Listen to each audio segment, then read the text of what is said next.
Tonight on CSL, the Buzz City backcourt continues to grow as the days go by. The latest moves made by Jeff Peterson and company as the Hornets retool their roster ahead of a very pivotal season.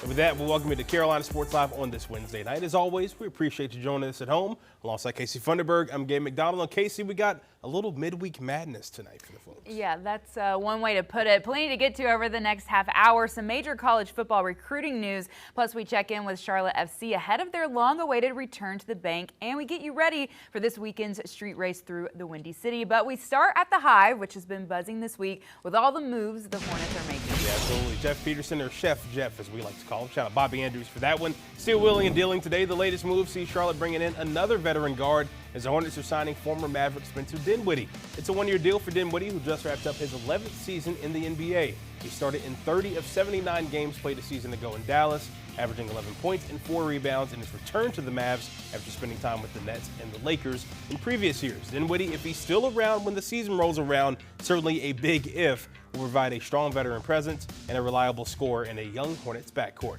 So it's pretty safe to say the Hornets are absolutely loaded in the backcourt, a mix of young guys and veterans at both guard spots. As we take a look at the unofficial depth chart at this point, still a long way to go. Plenty of moves still need to be made and others need to become official. But as it stands now, LaMelo Ball and Colin Sexton are the expected starters, with Trey Mann and the rookie Con Knippel right behind them. Sion James and Spencer Dinwiddie, of course, in the mix as well. And you can't forget about Nick Smith Jr., who has shown flashes at times over the past several years since being drafted. Of course, time will tell what his future will ultimately be in Charlotte after recent moves as well. So, Casey, your first thoughts, just thinking about, getting Colin Sexton, bringing in the Spencer Dinwiddie, the moves that they've made. Do any of them necessarily maybe move the needle for you, specifically in the backcourt, speaking there? So I like Dinwiddie coming in because, number one, he brings in that veteran presence that they need, and they need that leadership in the backcourt. And also, he had to step up with the Mavs last season and take on a much larger role with them because of all the trade happenings with Luka with them. And he averaged 11 points